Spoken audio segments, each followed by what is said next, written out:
ഇന്ന് വളരെ നിർഭാഗ്യകരമായ ഒരു സംഭവം മിനിറ്റുകൾക്ക് മുമ്പ് വന്നു. സിനിമയിലും സീരിയലിലും അവസരം വാഗ്ദാനം ചെയ്ത് ചൂഷണം ചെയ്തു എന്ന പരാതിയിൽ ആരോപണ വിധേയനായ ആളെ മരിച്ച നിലയിൽ കണ്ടെത്തി. പ്രൊഡക്ഷൻ കൺട്രോളർ തിരുവനന്തപുരത്തെ ഷാനു ഇസ്മയിലാണ് മരിച്ച നിലയിൽ കണ്ടെത്തിയത്. 2018 കേസിനാസ്പദമായ സംഭവം. ഇപ്പോൾ ഇദ്ദേഹം മരിച്ചു കിടന്ന ലോഡ്ജിന് മുന്നിൽ തിരുവനന്തപുരത്ത് എസ് ശ്യാംകുമാറുണ്ട്. വിശദാംശങ്ങളുമായി നമുക്കൊപ്പം ചേരുകയാണ്. ശ്യാം, വിശദാംശങ്ങൾ.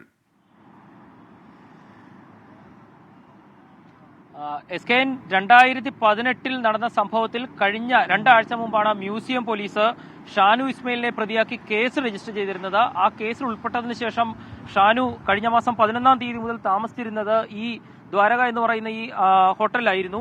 ഇവിടെയാണ് ഇന്ന് രാവിലെ ഷാനുവിനെ അനക്കമില്ലാത്ത നിലയിൽ കണ്ട് ഹോട്ടൽ ഉടമയും മറ്റും ചേർന്ന് പോലീസിൽ വിവരം അറിയിക്കുന്നത്. അപ്പോഴേക്കും ഷാനു മരിച്ചിരുന്നു. ഏതായാലും നിലവിൽ ഇപ്പോൾ പോലീസ് എത്തി പ്രാഥമിക പരിശോധന നടത്തിയ ശേഷം ഇവിടെ നിന്ന് പോയിട്ടുണ്ട്.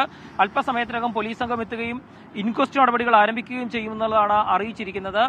മദ്യപിച്ച് ബോധമില്ലാതെ മുറിയിൽ കമഴ്ന്നു കിടക്കുന്ന നിലയിലാണ് ഷാനുവിന്റെ മൃതദേഹം കണ്ടെത്തിയിരിക്കുന്നത്. നേരത്തെ ഈ കേസിൽ ഇയാൾ പ്രതിയാക്കപ്പെട്ടതിന് ശേഷം ഇയാൾ കൊച്ചിയിലാണ് ഉണ്ടായിരുന്നതെന്ന് പറയുന്നു. ആരോപണ വിധേയനായ ശേഷം കേസിൽ ഉൾപ്പെട്ടു. അതിന്റെ മാനസിക വിഷമത്തിൽ മാറി നിന്നതാണോ എന്നുള്ളതടക്കമുള്ള വിശദാംശങ്ങൾ പരിശോധിക്കുന്നുണ്ട്. ഏതായാലും ഷാനുവിന്റെ ബന്ധുക്കൾ കൊച്ചിയിൽ എത്തിച്ചേർന്നിട്ടുണ്ട്. അവർ അല്പസമയത്തിനകം ഇങ്ങോട്ട് എത്തിച്ചേരുമെന്നുള്ളതാണ് അറിയിച്ചിരിക്കുന്നത്. അതിനുശേഷം ബന്ധുക്കൾ മൃതദേഹം തിരിച്ചറിഞ്ഞതിന് ശേഷം ഇൻക്വസ്റ്റ് പൂർത്തിയാക്കി മൃതദേഹം ഇവിടെ നിന്ന് കൊണ്ടുപോകുമെന്നുള്ളതാണ് പോലീസ് അറിയിച്ചിരിക്കുന്നത്. ഹേമ കമ്മിറ്റി റിപ്പോർട്ടിന് ശേഷം സിനിമാ സീരിയൽ മേഖലയിൽ ഉയർന്നു വന്ന പീഡന പരാതികളിൽ ഒന്നായിരുന്നു ഷാനുവിനെതിരെയും ഉയർന്നത്.